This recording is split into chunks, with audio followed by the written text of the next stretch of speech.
Okay, guys.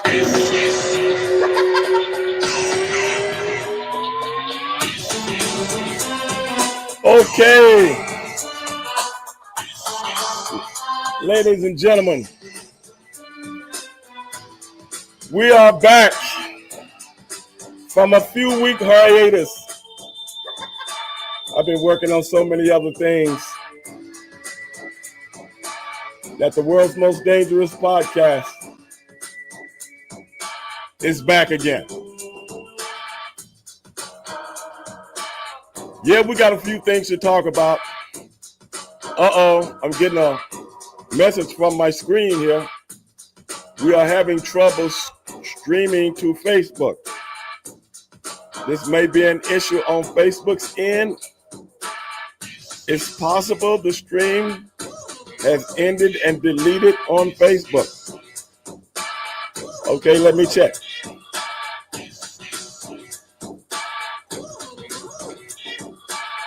I think I got them now.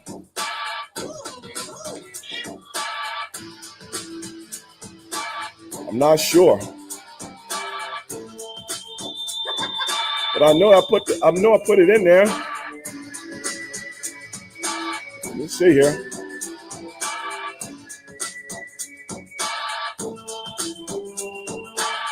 I thought I had them in there. I got the other two checked in, and I just tried it right now. What's up, Kron? I might be on Facebook in, y'all.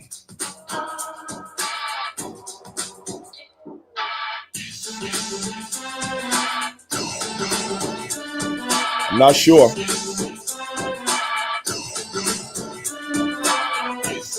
But you know, wait a minute, Kron. Wait a minute, man. Kron said the Tennessee Titans already straight garbage. It ain't been but 2 games, man. Let Dale off the hook. What's up, AW? Let Dale off the hook, man. I'm not going to get on Dale, and I appreciate everybody tuning in tonight. I appreciate everybody tuning in tonight. I'm not going to get on Dale yet in his Tennessee Titans, man, because they are starting out with a rookie quarterback and all kind of other positions, so on and so forth. Let's give him a chance. You know he was. What's up, Neil? Neil Pruitt is out there watching on Neil, what you watching on Facebook? Neil's, I think I got that on Facebook. Yeah. I'm not 100%. But wise guy said, tell me about the Dolphins and be honest. Man, I don't know. I don't know what's going on with the Dolphins, man. I really don't, bro. I think it's a lot of turmoil going on within the team, brother. They just don't look like they're ready to play. You know what I'm saying? You had Tyreek Hill, you know, bitching and moaning all last year when they lost. Did he want to leave? He want to get traded? And oh my God, brother. And now they're talking about, you know, if they don't do something soon, they might trade him. Just that kind of turmoil, man. I think the Dolphins just need to get their stuff together, man. And whew, brother. You know, they come out the box not even ready to play, brother, at all. Come on, man. He panicking. What's up, Matthew? My Chiefs are pulling out defeat from the jaw of victory. Yeah, man. You know, you could kind of see this coming with the Chiefs from last year, man, because so many games, about 8 games, they got by with 1 score. Now this year, everybody's better, bro. Everybody's better. What's up, Murdoch? Everybody's better, so maybe you can't pull those wins out like you used to, bro. And they're going to have to come up with something because the Chargers are better, man. You know, the Eagles are still good, even though they played a better game against them than they played in the Super Bowl. You look at all these teams right now in the AFC, man. The AFC is looking good, bro. You got about 6, 7 teams in there, you know. Wise guy said, damn, Chiefs. So, you know, the AFC is going to be tough for this year. I'm talking about for the Bills and the Ravens also, because teams are playing real good right now. Buffalo is looking good, but it's just a matter of time when they go against the people that are just as good as they are. The early part of the season, the established teams always do good. The early part of the season. Let's see how good you are in the middle of the season. Buffalo pulled one out against the Ravens. But you could see right there, if it wasn't for the heroics at the end of that game. But it's football. If you got to do heroics, you got to do heroics. We seen Tampa Bay and Baker Mayfield do it last night right here in Houston. You know, but when they got a quarterback that can go ballistic, especially when everybody's tired. And he knows it. Just like Baker knew it last night. When all those defensive guys have been chasing you around all game, with 4-5 minutes to go, they huffing and puffing. They huffing and puffing, brother. That's when you go get them. That's why people always ask, well, why can they do that at the beginning of the game? You know why? I'm not tired at the beginning of the game. But I'm tired at the end of the game, bro. And brother, now I got to chase you? Shh. Man, Baker Mayfield know it too. You got to realize the one guy that's not, you're right. Who that said Baker's real deal? The quarterback is the one guy on the offense that's not tired. He's the one guy. And boy, you seen Big Allen do it. Now you seen Baker do it last night. Hey, man, you got to do what you got to do to win. Do it. Hell, my Steelers, I'm pulling my hair out, what little hair I got left in the first game.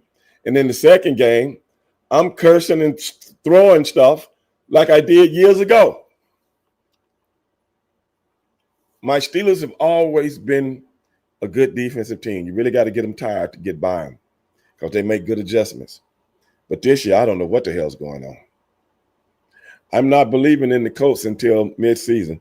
You shouldn't believe in nobody until midseason, you know. And then we're going to get to know who's who after 6-7 games. We're going to get to know who's who.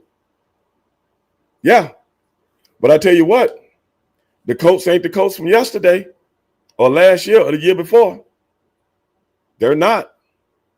That's why I'm telling my friends here in Houston. The way Houston looked last night, they're not going to have a cakewalk in the division anymore. Because if one thing, your division teams are always going to give you the most trouble. Your division. And I think the Colts can compete with them now. They was already close to them. I think they might be just as good as them right now. I'm serious. Dr. Triceps, what's up, brother? But yeah, man, this season has started off with a blast. And I had 2 games on last night, and I'm trying to figure out. Matthew said Daniel Jones looking good. Daniel Jones, I think, could always play. He's just in a place where he couldn't play. That's just my opinion. Stevie, how do you feel about Aaron Rodgers? He's going to get you in the playoffs. The Steelers has gotten in the playoffs with people like Mason Rudolph. You know what I'm saying?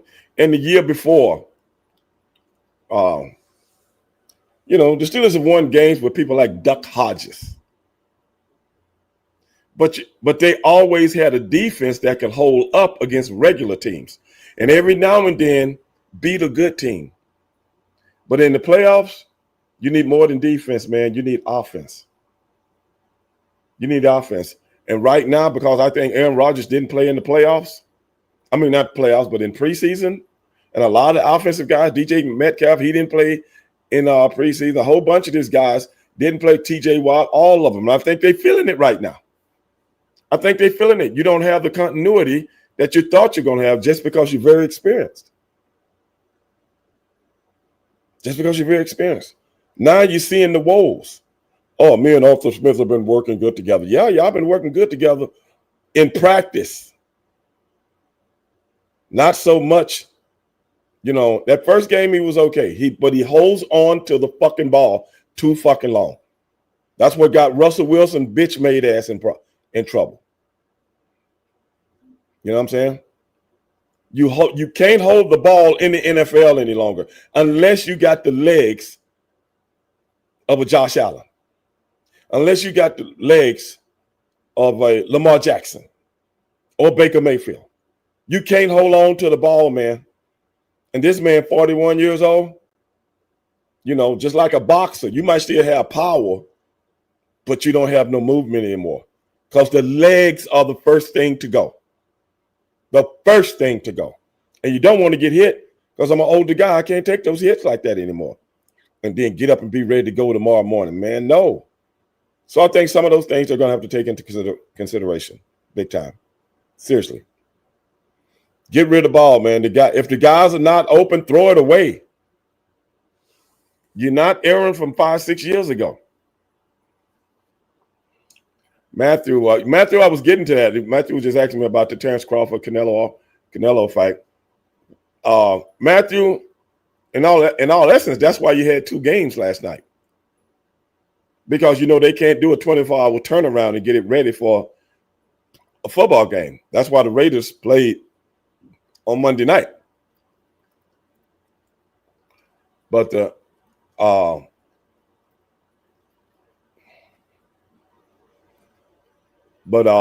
was that asking me? Why did the title match? Be honest, I just fucking got tired of doing it. It was too difficult for me to do at the end of the day. But you know what I'm saying? We was doing it at my boys. He was asking about the title match podcast. And my co-host, he had some other things going on. So it was just one of those things, man. All of us wasn't on the same schedule, you know, at the time. So in essence, the title match podcast, Stand Up for Greatness, we only talked about wrestling. And I'm going to be honest with you, Tricep. I really don't give a lot of credence to just talking about wrestling. Any fucking imbecile that watches pro wrestling every week and every night can talk about wrestling. So in essence, it's stagnating what I want to do.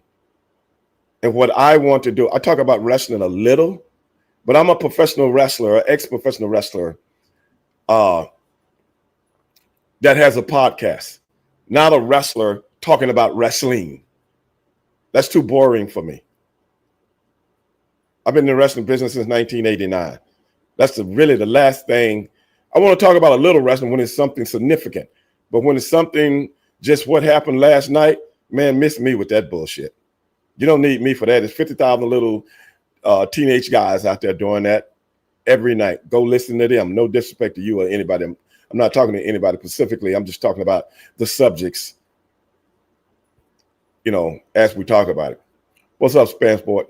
But yeah, going back to the fight this weekend, Canelo versus Crawford, I told everybody what was going to happen, and I told everybody exactly how the fight was going to play out. I told everybody. Most people, when it comes to boxing, don't look at the intangibles. You hear all these people talking about, how can he come up 2 weight classes or 3 weight classes and blah, blah, blah. Brother, the athlete of today is not like the athlete of yesterday. Really and truly, a guy like Terrence Crawford is walking around at 185 pounds. So when in the last fight against Spence, he was the one having problems making weight. A lot of people thought it was Spence, but it was Crawford. You know what I'm saying? So in essence, he couldn't fight at that weight anymore. It was killing him. The man walks around at 185 pounds. I ain't got to come up to nothing. Have you seen this man? This man used to be a freestyle wrestler. I'm seeing him in the gym deadlifting 455 pounds. And who's that said something about Mayweather? Let me try to pull that back down. I didn't see what you said. But what I'm saying is he didn't have to bulk up. I just don't have to diet down to 147 pounds anymore. You see what I'm saying? I just don't have to do that anymore. I stop my diet around 170 pounds and then get rid of the water weight, the subcutaneous water to make the weight, and then boom. The next night, I'm 175 pounds, and I'm ready to go. So that was a lie. Canelo Alvarez was the heavier guy, but he wasn't the bigger guy. See, it's the difference. Size and weight are 2 totally different things. Most people don't know shit about boxing. Roger Mayweather. I don't know what Roger said. What did he say? Crawford looked gigantic. But this is the thing. Like I said, he walks around about over 180 pounds. So why should he have to bulk up? And I'm already a stronger guy. I bet if you get bulk, and like I say, wrestlers are built from the ground up. And this guy loves, like most wrestlers, they train with bigger people when you are wrestling. So in boxing, he trains with bigger people. That's why he can move guys his size around so easy. Spence wanted the rematch. Leon saying Spence wanted the rematch at 154. Leon, did you see that fight, bro? Have you ever noticed every time Terrence Crawford beats somebody, they ain't the same fighter no more? Have you noticed that?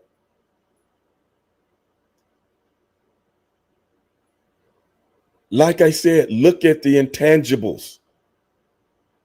This dude is a walking wrecking machine, wrecking crew with a mean streak that he doesn't show. And he's got an IQ like a savant. You can't put these kind of guys in. Canelo is a big guy. He's fighting light heavyweights. He made Canelo look like a kid. He made Spence look like a kid. And everybody was talking about the Medvedev fight at 154. He didn't look so good in that fight. That was debate. That was debate. I'm going to fight this guy just enough to beat him. And I'm going to make people think I'm not that good at a heavier weight. This dude is smart, man. Now, take the Medvedev fight and then take the Canelo fight. See the difference? That was a totally different boxer.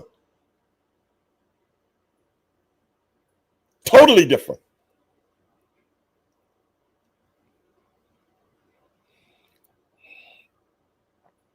Canelo trunk was just bigger.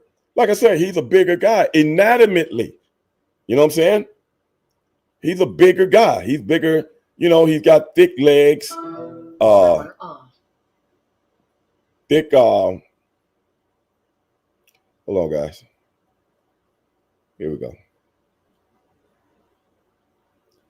And things like that. But that you're heavier, but that doesn't make you bigger. Today's athletes are on these space age diets, you know, with the right supplementation and this, that, and the other. So it ain't like yesterday's guy that's got to bulk up. It's totally different. So that's what everybody's looking at. Weight, or they got weight classes for a reason. Not for this guy. He knew I can fight at this weight like it's nothing. I just don't.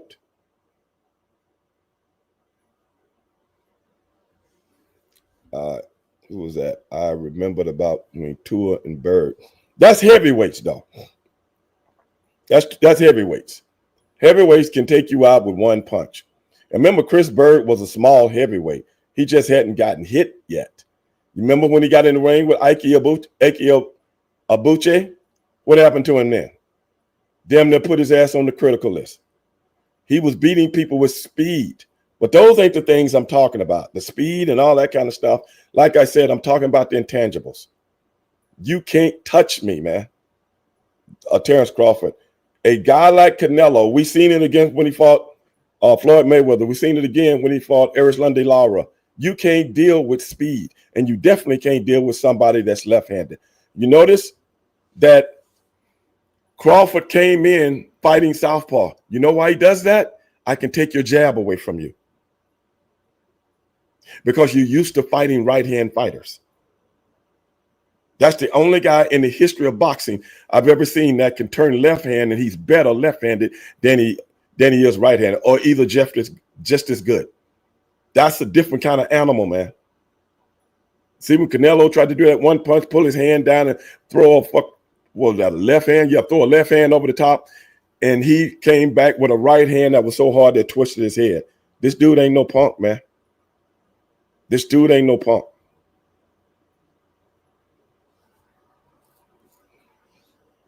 That's right. We were talking about leg mass and stuff. Like I say, it's easy to see those things. You know what I'm saying? When you're talking about football and different sports like that, where mass matters and stuff like that. But in boxing, Canelo might have big legs. But can you squat 500 pounds 6-7 times? Terrence Crawford can. His legs ain't as big, but they're stronger. That's what I'm talking about. Size, strength, weight, muscle index, things of that nature. You can't look at those things by in the ring and go by, oh, this is better than that. You can't do it.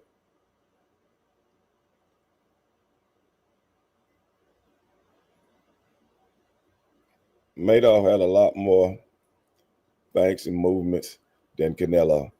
Of course he did, but he's not the fighter that Canelo is, because he just got his ass whooped right after that. I ain't taking nothing away from Canelo. What I'm saying is this. Please understand me when I say this. Guys from South America cannot deal with the slick, fast feet, fast hands, high IQ guys from the United States of America.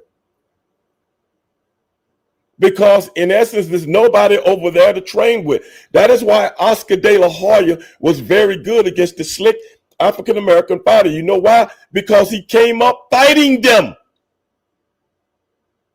And so he adapted a lot of the same intangibles. Nobody listens to me when I say this shit. I know what I'm talking about. Did anybody see the movie Rocky III? When he had to fight Mr. T?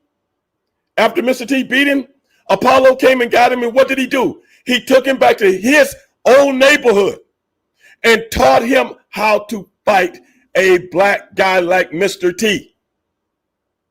Mick knew it too. That's why Mick told him, you're not ready for this guy. You can't beat this guy. But Apollo knew, you're good, but with the style that you got, cannot beat Clubber Lang.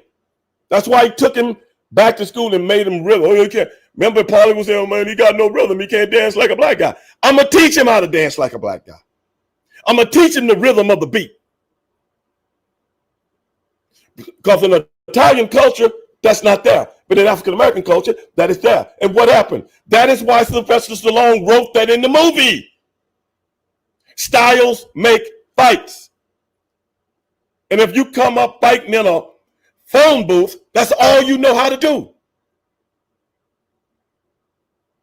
So when you get in front of that slick guy, that hungry guy, the guy that fights this way, that way, moving, boom, boom, boom, boom, boom. You see how Crawford had his hand up right here? Y'all see that? You see how he would move his hand? He can see the punches coming because he's ready for the counter punch. Because Canelo was pulling back because he didn't want to get hit. Y'all ain't watching, man. You're not listening. Would be cool to hear you discuss MMA and boxing too. I can discuss anything, Nerf. Just ask me the question, brother. Just ask me the question. I study things. I don't just look at shit. It's like a movie. You can look at a movie and say that was a great movie, but what did the movie say? What was the scene saying? Things of that nature. I came up doing stuff like that. My mother taught me to do that. She's never go to a movie and just look at it and come home. Try to learn something from the movie. So I do that with everything I do in life. Everything. That's what I'm saying right now. That's why I'm bringing these things up so you guys can look at them too. Leon said Crawford should retire with his health. And, well, I'm not here to tell another man what to do with his life. Because after that virtuoso, go look that word up. And I know you guys know what it means. After that virtuoso performance, you really think somebody can beat this man right now? And if it is, who? At 168 and under, name me one guy that can fuck with Terrence Crawford. Name me one. That's 168 or under.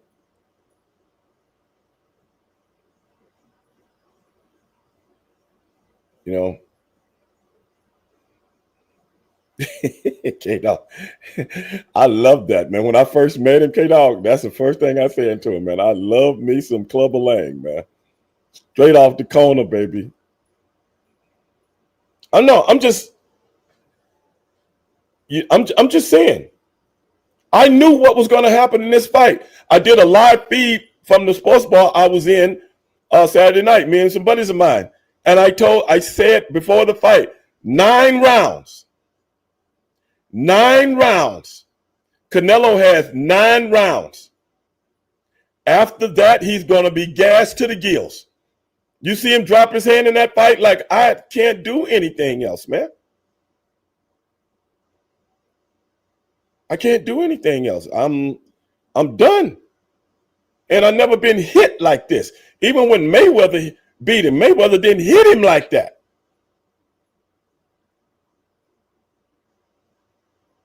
He hit him, but they never hurt him. This guy was hurt. He wanted to quit. And he was blown up. Because y'all notice Canelo likes to fight at his pace. That's why he fights bigger guys. You ever notice that? Has anybody ever been the cash cow in the last 20, 30 years at 168? No. You know why? Because that's not a division that the networks really follow. So Canelo don't want to fight the little guys anymore. So he moves up to that weight class where all the fucking mediocre fighters are. And he walks through them. Because all of them put their hands like this and let him just beat on them. And eventually, they'll wear down and he'll beat them. You guys notice that? See, I'm not dumb. I know what he was doing. He's trying to get that paper, and I ain't mad at him. If it was me, I would have did the same thing. But as a fan, I'm going to tell you what's up. He fought at that weight class because that's a very unhealthy weight class with not a lot of talent. Because Canelo knows wherever I go, the money goes. So if I'm fighting Baraga, okay, if I'm fighting Caleb Plant, William Skull, all these fucking guys, you don't even know who they are. You don't even know who they are. And you don't care because it's Canelo. I get it. Hold on, guys. Let's see who we got on the phone. Straight Shooting with Steve Ray. Holla at your boy. Mr. Stevie, is Matthew. How's it going? How's it going? What's up, Matthew? What's on your mind, bro? Am I lying? Am I lying about what I'm saying? Here's the thing. You've been making these points about the slick American boxer, African-American boxer, and some of the flat-footed South American boxers for years now. Exactly. Same conversation. But this time that and we've seen this because, like you said before my last comment, I was just saying this. Canelo had moved up, realized he was where the money was, and that he was going to attack a weight class that didn't have the talent in weight classes above or below. Exactly. And that was the 168 range. This was after Andre Ward had, retired. This was after I can't remember Carl Froch had retired. Right. All guys like that. They had that tournament, the Super 8 tournament at Super 8 tournament at 168. He was nowhere to be found. Granted, he was too young. But he was smaller than that then and much younger. He was smaller and much younger. Yeah. Moved up. All those guys are retired. They're long gone, retired. They're enjoying the fruits of their labor somewhere. Now he sees that there's no one in this class that's worth anything. I'm gonna come up and collect some belts. I'm gonna avoid Benavidez like the plague. Right. I'm not gonna have that. But then what nobody realized was that Terrence Crawford was willing to move up from I guess in less than 4 years from 140 to 168. And he saw this. He saw it coming like only you and him could. Mm-hmm. I didn't think he was going to move up to 168. I was like, he'll probably move up to 154, unified there. But he was, like you say, he was looking for that paper. But you got to realize something. Yeah. The weight classes are what they are for a reason. But Terrence Crawford is one of those guys. He's a hybrid that gets through all the stuff that people are talking about. Right. Everything. What I'm saying is this. People looked at that Madrimov fight and thought that man was too big for him. Right. They thought he hit the ceiling at 147. Right. I'm telling you right now, if he wanted to dispatch Madrimov, he could have. He could have. But if he had dispatched him, let me ask you this question, and anybody else that's out there listening. Do you think Canelo would have fought him? Right. No. Exactly. That's right. Because I done beat all these guys my size. And the other guys at 54 and the other guys at 160, it's no money in them. Right. I can't keep fighting these job guys. They're good fighters, but like Mick told Rocky, they nothing like this guy. Right. So I got to go get this guy. Right. And that guy is not as good as people think he is, especially from what I've been seeing lately. So I'm going to go get him, and I'm going to make it look like a sparring session. Now, look at all these guys Crawford to fight. Up until he fought Spence, he had knocked out 10 guys in a row. Spence was number 11. God, these were former world champions. You know, he had knocked out Gamboa. He had knocked out... Who hadn't lost before. He had knocked out, what's my man's name? He had never been knocked down. What was the guy's name from Australia? Undefeated. And that guy walked around damn near 200 pounds. The one that beat, what was his name? The kid from Australia that beat Pacquiao.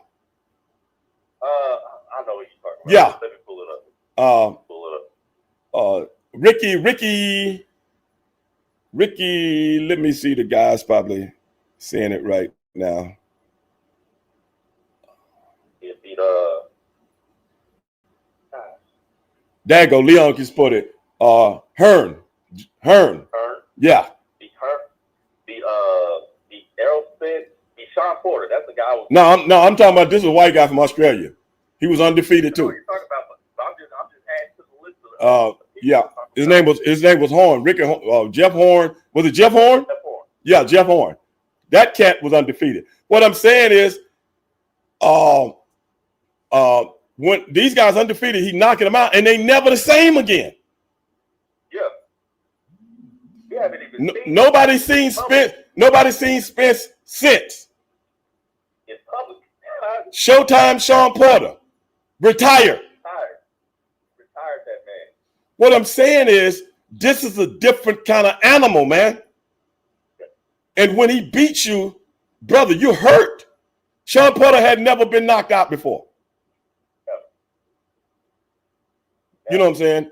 And we seen Amir Khan. Amir Khan, even though he got a glass jaw, Amir Khan brings it as far as the hands go. We ain't never seen nobody faster than him in a ring when he was fighting. You might beat him, but you're gonna take some punches before you beat him or whatever. This dude said, man, I couldn't even hit the dude. Right. I couldn't even hit him. He said it was just something different about him. And Porter said the same thing. So that's what I'm listening to. This is different. And he ain't holding people. No. Like Floyd Mayweather did. He's not holding people and trying to go 12 rounds. I'm trying to put your ass on the critical list. Right. And I'm not going to even feel sorry. I'm not going to even feel bad about it. Right. He said that's what the people come and see. They pay to see a fight. But that's what I'm saying. Remember, everybody was saying the Spence fight was a 50-50 fight because Spence liked to do the same thing. He likes to do the same thing Canelo do. Get you on the ropes and beat you down. Right. Well, he fought him in a southpaw stance too. And he's a southpaw. So I just made you uncomfortable. Right. Because you're used to fighting what? A conventional fighter. Right. You're a southpaw. So that means you used to fighting right-hand guys. Overpower him. Yeah. So now I'm going to turn lefty. Now you're fighting somebody that you don't know. And guess what? I'm just as good left-handed as I am right-handed. Might be better. Might be better. Might be better left-handed than he is right-handed. Because I've seen fights where you fight southpaw the whole fight. And he's a naturally right-handed fighter. Right. That's crazy. I'm just saying, brother, at the end of the day, I told everybody Canelo Alvarez is going to have this is going to be the worst day of his life. Yeah. And I like Canelo. You know that. I love watching Canelo. But I know what's going on. I'm not going to overlook it if I'm giving an opinion about something. You done had a lot of easy fights and you make a lot of money. But just like Mick told Rocky, you ain't ready for this kind of dude, bro. And you'll never be. Should there be a rematch? Let me ask you that. do No, I'm just saying, from what you saw, what would happen in a rematch? Oh, what would happen in a rematch? Oh, it's the same result. Exactly. So why do the rematch? Money. Why you do everything? But I know that. But do you think Canelo is going to, because you actually think if this is going to cement my career, I'm going to have to dispatch you. I can't go 12 rounds with you again. I'm not going to be playing around for the first 4 or 5 rounds. If they come at me with 150 million to do it again, I don't think Turkey Al-Sheikh. They gave him 150 million to do this fight. From what we read, how true that is, I don't know, because he has a 3-fight deal, and this might be a part of that 3-fight deal. That don't mean every fight that you do is going to be 150 million dollars. So what I'm saying is, the only reason he took this fight was for the money, because Canelo, deep down in his heart, deep down in his gut, deep down in his spirit, I cannot beat a guy like that. I never have been. I'm not equipped. I don't care how big you are and how strong you are. His punches are coming from Indiana. A guy with those kind of reflexes see him coming. That's why even though you punched him, you never hurt him. Never heard him. You never hurt him. Because he's been able to land on the much bigger guys, and it's just like, it was like he couldn't affect Crawford at all with anything he landed. But they're wide open for the shot. Right. They're trying to cover up and keep the guy off him. Right. Whereas Terrence is saying, come on in here. I know you fight one way. You don't know how to back up. You just know how to keep form. I'm going to just keep punching you in the face. Right. Yeah. You don't know how to adjust. Just like Spence, just like Mike Tyson, just like George Foreman, just like a lot of these guys. They don't know anything else, bro. Right. When you've been eating cornbread and collard greens all your life, okay, and then you go to another culture and you eating what they eat, it's like culture shock to you. You understand what I'm saying? Yeah, and that's the last thing you want in the middle of a 12-round exactly. Fight. Exactly. Can't change your appetite, baby. This is what I like. And just saying that, like you said, you had mentioned Lar before. You had mentioned, fight Mayweather. Fighting when he fought what's the guy at 175? He just won an undisputed title. Bivol. Yeah. He didn't want to do the rematch with Bivol. You saw that? I wouldn't either, because he bit off more than he could chew. And Bivol, pretty much beat him, right. To be nice about it. Right. He won by as wide of a margin. They did him just like they did Crawford. The judges were going to try to give it to him. And I called that too.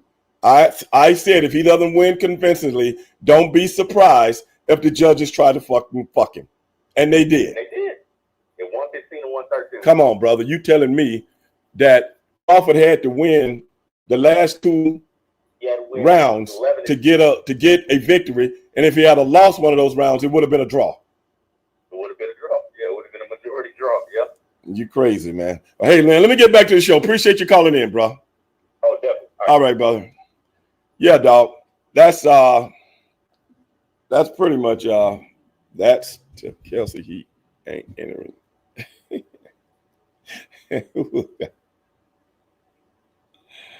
Oh man, y'all crazy. Let me see. I see my boy Dominic out there, man. Let me see if I'm trying to bring him on. See what old Dominic got to say.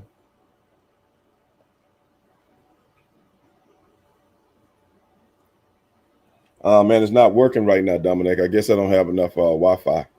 But I see you, baby. But yeah, man, but that's what I got to say about that, man. What we saw Saturday night was a virtuoso performance, and I called it. And I'm a big Canelo fan, but I know what he's doing from a business point, and I ain't mad at him, man. Try to stack your paper. If it was me, I'd be stacking mine. Because at the end of the day, when it's all over and said and done, who gives a damn about you? Who cares about you then? You know what I'm saying? Who's gonna pay your bills then? Yeah. Outside of a rematch, I don't see Crawford fighting again. There's no money. I'm not sure about that. Because I'm gonna be honest with you guys. I think a match between him and Benavidez could possibly happen. If Benavidez, which I know he can get down to 68, because Benavidez couldn't get rid of Caleb Plant. And somebody please tell me that Caleb Plant is as good a boxer as Terrence Crawford. It might be the tall, his height might be the advantage, but it definitely won't be his size. I can see that happening.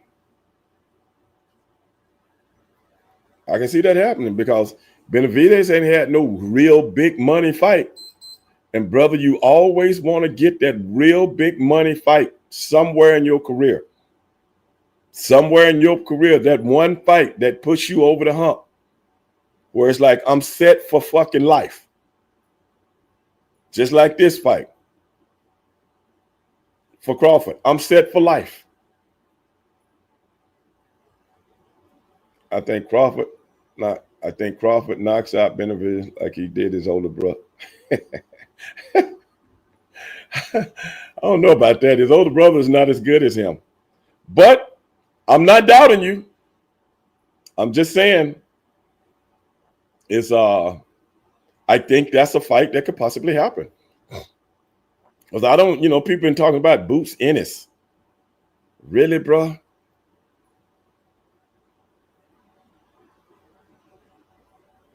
I got you on that. There is a storyline there because he fought one brother. And brother, they can make that into a pro wrestling type gimmick, man. They can make that kind of like oh man, they can get some mileage out of that. But that's just me talking, man. Because I don't know, other than a rematch, and we all know the rematch will be nothing but for money. Nothing but for money. Who was that talking about? Kelsey has slowed down. Yeah, but the coaches still want him in the game, though. What about that? What do you think of Mayweather, Tyson, Jake Paul? Man, whatever. I'm from the world of pro wrestling, so you pretty much know what I think. Come on, man. That's where we're going now. If you guys can't see how excited I am from watching two top-tier pugilists put it on the line Saturday night for all the marbles. You want what I got? Come get what I got. Yes, I want what you got, and I'm ready to die to get what you got because I want to be where you are. That's my mentality. I'm into that. I can watch pro wrestling every night of the week, bro. I can watch WWE on Monday. I can watch NXT on Tuesdays. I can watch AEW on Wednesday and whoever else is out there Thursday, Friday, and Saturday. Come on, bro. I don't get excited about that kind of stuff. God bless them. Get some money from people that don't know. But come on, bro. I'm not really into that. Jose Benavidez is 5'10", Dave Benavidez is 6'2", and Terrence would be 5'8". Yeah, that's true. Like I said, the height thing is going to be the only thing that would concern Crawford in his camp. That's it. Skills-wise, I can't say. Skills-wise, that's a whole nother problem. That's a whole nother ball game. Because I put Terrence Crawford's skills as good as anybody I've ever seen since I've been watching boxing since I was a little bitty boy sitting in front of my grandfather's television. Yeah. I had never seen a guy this skillful, but you don't see it. It's not flashy. And you've seen Crawford be in the ring with guys that's got super fast hands, and he still cannot speed them. And like I told a buddy of mine, Tony Petragon, or was it Cruz Petragon, the drag racing buddy. As a matter of fact, shout out to Cruz, man. He won Funny Car this weekend at Maple Grove. That's my boy. And he and I were talking, and he was talking about the power of Canelo. And I texted him back, and I said, what about the torque? The torque of a Crawford. Crawford punches never go outside the shoulders.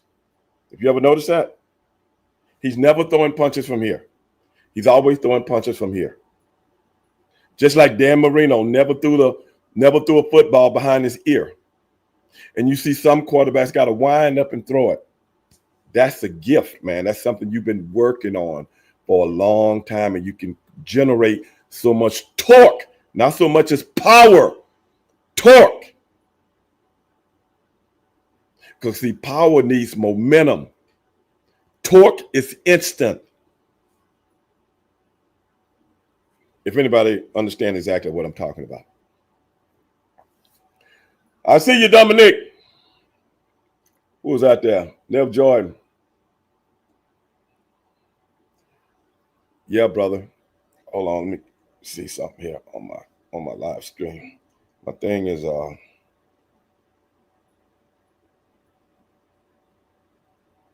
it's stopped. What's up, Tim?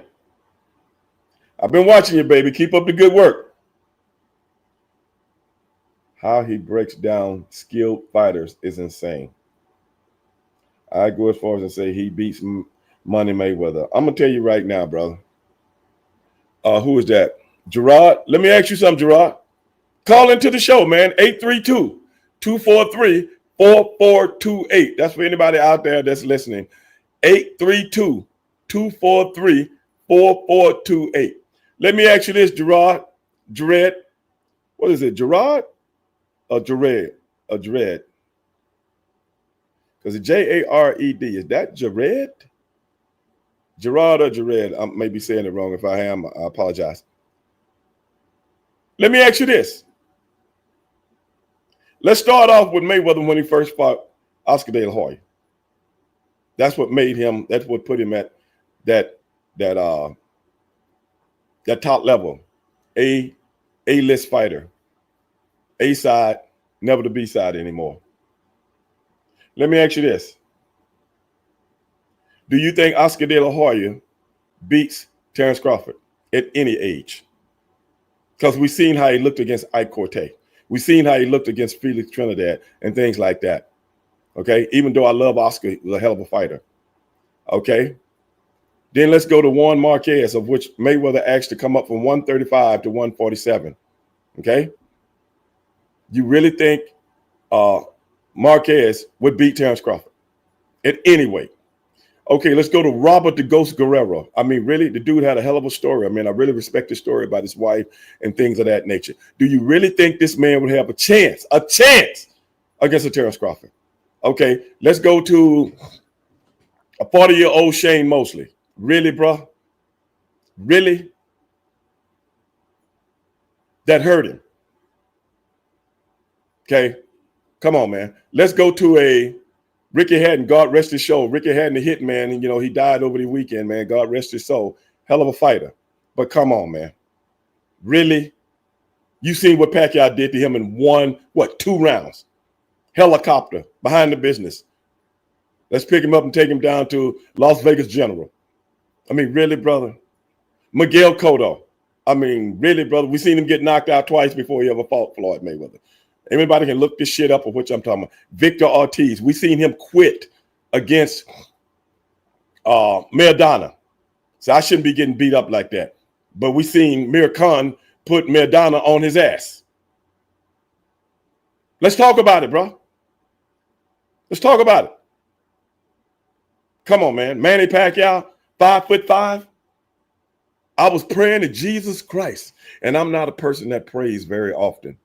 When they was talking about if Jeff Horn hadn't beat Manny Pacquiao, his next fight was going to be Timothy Bradley. Me and my buddy Mike, we follow boxing. Me and Mike been friends for about 20 years. We follow boxing very, very close. And we was praying to God, please don't put Pacquiao in the ring with this octopus, man. Please don't. We don't want to see that. Okay, let's go a step further. Who is that? Maradona. 2 fights with Maradona. 2. Why? I don't even know. I don't even know. And I ain't finished with that. Hold on. Let's see what we got here. Straight shooting with Steve Ray. Holler at your boy. Who am I talking to? Hello? Hey, chat. Who is this? This is Jared on 11 Green in the chat. Oh, what's up, brother? What you got? What you got for me? Man. No, that's why I said it, man. Uh-huh. Terrence Crawford is so cerebral. Yes. And his boxing IQ is so high. Mm-hmm. I don't see nothing. I don't even close. And I like Money Mayweather. Me too. You know, I may not like the individual, but he was a bad MF. Right. He ain't messing with Crawford. I'm just talking about the. I'm gonna say this. Go ahead. I think Crawford knocked Money made. This is the thing, though. When you gonna make it 5 rounds. This is the thing, though. When you put both men in the ring together, you cannot beat Terrence Crawford unless you fight him. You can't fight him like you fought those other guys by trying to pinpoint and pot shot and hold them for 12 rounds. If you try that with this guy with the requisite ammunition that he has, he's going to hurt you. It ain't but one way to beat Terrence Crawford. You got to be more man than him, not boxer. You got to be more man. And I ain't seen not one man been able to stand up to this guy. It's a difference when fighting a 5'5" Manny Pacquiao than a guy that's got arms as long as Wilt Chamberlain. The guy ain't but 5'8", but his arm reaches damn near 74 inches. It's long, bro. So I'm just saying. I'm taller than Terrence Crawford, Big Ray. Right. And his arm's longer than mine. So yeah, come on. So you see what I'm saying? This dude is. Don't get me wrong. I ain't taking nothing from Mayweather, but I don't know how good you are because of the competition that you fought. You see what I'm saying? Yeah. You never went up and challenged anybody. And you stayed away from the African-American fighter. And when you left, you fought Andre Berto, who everybody had beaten. And you never gave one of the young up-and-coming superstars a shot at the title. I can't respect that, man. I'm sorry. I can't. I ain't taking nothing away from him. But I've been watching boxing all my life. Whenever the older lion on the hill is going down, he chooses one of the up-and-coming guys and gives them a shot. You know what I'm talking about? Yeah. He never did that. Yeah. He never did it. Everybody had to do it. You know, when Sugar Ray Leonard had to give Terry Norris. Yeah. Now you see what I'm talking about. Fight at the time. Yeah. Now you see what I'm talking about. Terry Norris had to knock him out. Yeah. Right. Yeah. Ali did it with Leon Spinks. Yep. You know, so that's what I'm saying. You got what I'm calling is respecting the business. It's been good to you, bro. And you wasn't making no money until Oscar De La Hoya did that fight with you, right or wrong? No, you're not lying, man. He was in pay-per-views, but wasn't nobody buying him. You don't even remember the fights. Until you became Money Mayweather in that 24/7. Remember that first 24/7? Mm-hmm. Okay, that's what put him on the map as a cash cow. But do you know Rinky Wright said that they had a contract on the table? It was taken off. Do you know Timothy Bradley said he had a contract on the table with Mayweather and it was taken off? And do you know Paul Williams? They never would fight Paul Williams. That's the shit I got a problem with. Yeah, Paul Williams was he got knocked out by Martinez. Paul Williams. Yeah, but that's after he had moved up to 54. Mm-hmm. That wasn't at 47. That was at 54 because he couldn't get the fight. Yeah. But you remember in the first fight, he beat Martinez. That's right. I ain't taking nothing away from nobody, and I ain't even taking nothing away from Mayweather. I'm just saying the competition that you fought, brother, really? None of those guys was at their apex. Rinky Wright was a great fighter. I feel sad about Paul Williams. He showed immense Promise. Yes, he did. Those guys are good fighters. I'm talking about. I'm just Yeah, saying. man. I'm just saying, brother. They deserved a shot. They never got their shot. Well, like my mom always says, something in the name, right? Money Mayweather. I ain't gonna lie, Pretty Boy was knocking everybody. You know, Pretty Boy was knocking everybody out in the weight class. But the moment he changed his name to Money Mayweather, it was all about the money. And like you said, he never fought the up and coming, Afro-American fighter. Those guys at 140 and 135, those wasn't great fighters, man. Even when he fought you don't think Chico was a dog? How many times you seen him? How many times you seen him get knocked out? Yeah. How many times you seen him get knocked? You talking about guys that were big names on television because they were fighting on HBO. John Luis Castillo knocked him out. John Luis Castillo actually beat Mayweather, and they took it from him. And John Luis Castillo was a middle-of-the-road fighter. Then Arturo Gatti, Ivan Robinson. You probably never heard of him. You got to realize you're talking to a boxing guy here. Ivan Robinson beat Gatti twice. Really? Yeah, you speak for the boxing guy too, man. No, I'm just saying. I'm looking at things from intangibles. I'm not looking at things from television. These guys were middle of the road fighters. None of them were apex predators. None of them. Zab Judah, when he fought Judah, Zab shouldn't have been fighting at 47. And Zab was getting the best of him. We seen Carlos Baldomir beat Zab Judah. So how good was he? We seen Toskazoo knock Zab Judah out. So how good was he? Yeah. Yeah, that was a crazy knockout by Toskazoo. I'm just saying, what about Carlos Baldomir? 12 rounds, and that dude slow as molasses, and he beat him. These were good fighters, but they wasn't great fighters. None of them. They were good, but they wasn't great. I'm talking about great fighters. You're only great and call yourself great when you beat another great fighter at your level, at your apex. You ain't got to believe me. Go listen to World Jones talk. Don't listen to me. I'm just a would-be guy, would-be fan. Go listen to the real guys in the real business, which I know a lot of them. These are the conversations we've had. I ain't sugarfooting it, bro. I'm just telling it like it is. For the audience, that shit looks great. But if you take it and put it in the real totality of the talent pool and then compare it, you'll go, wait a minute. Andre Berto on pay-per-view? That shit should have been on regular television.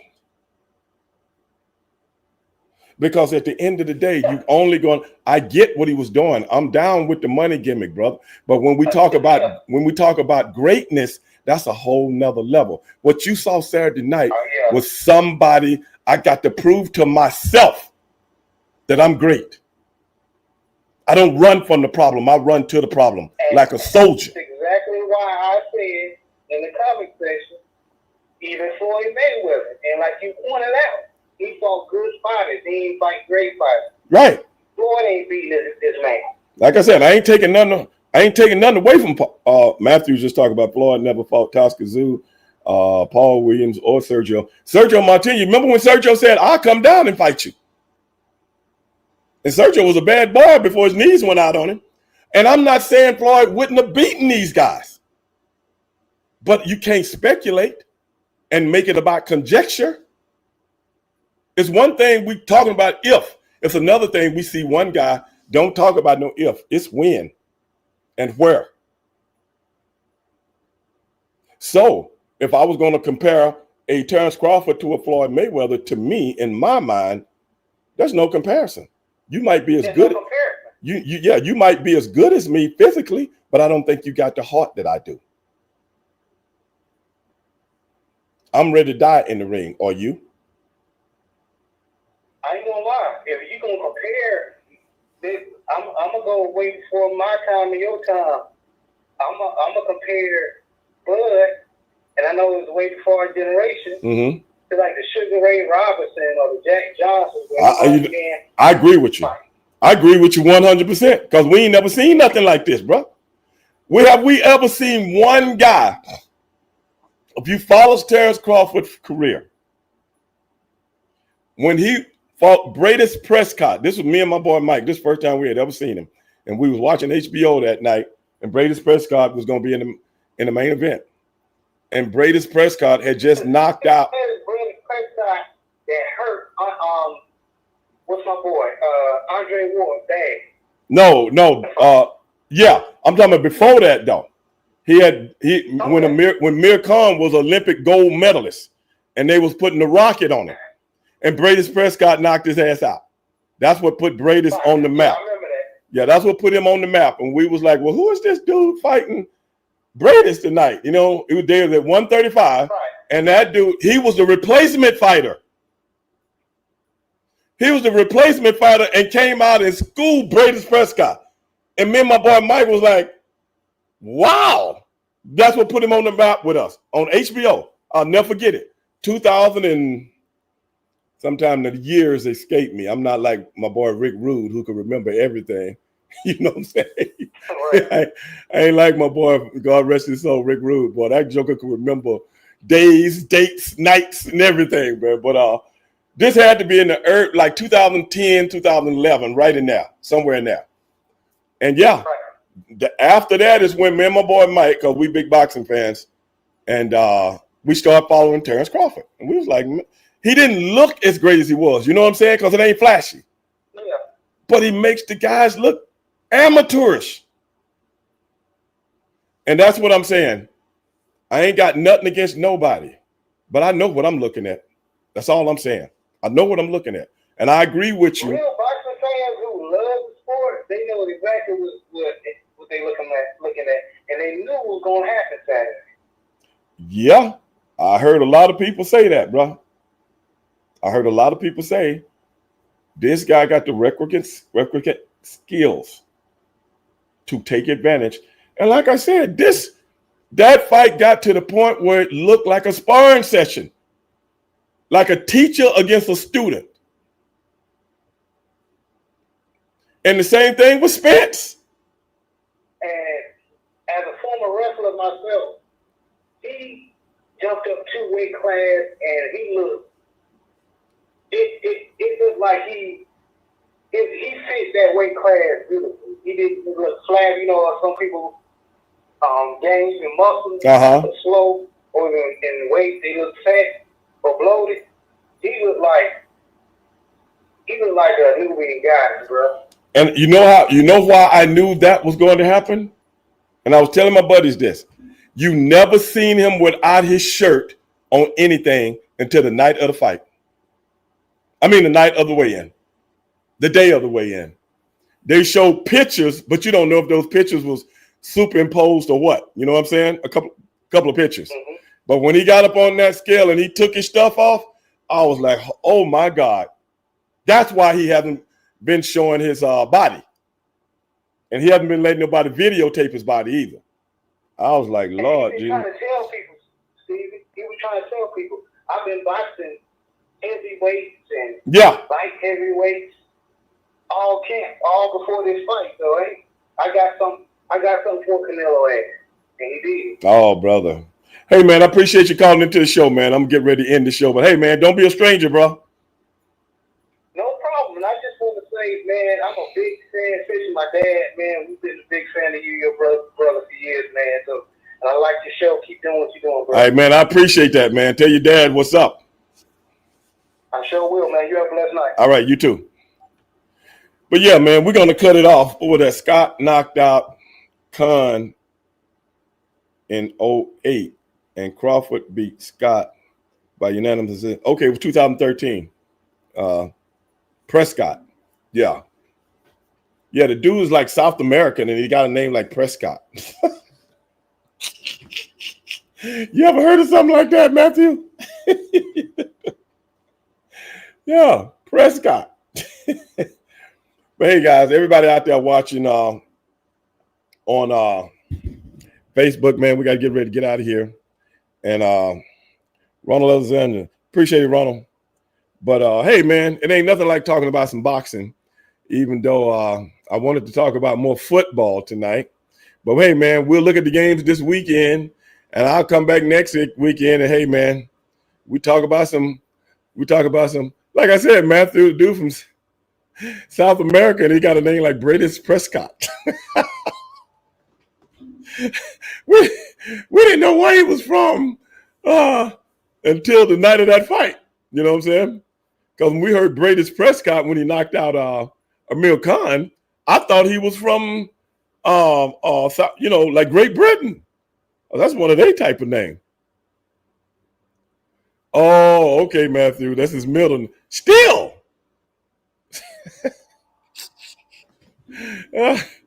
But anyway, brother. Hey, guys out there on Facebook. Appreciate you tagging along with your boy.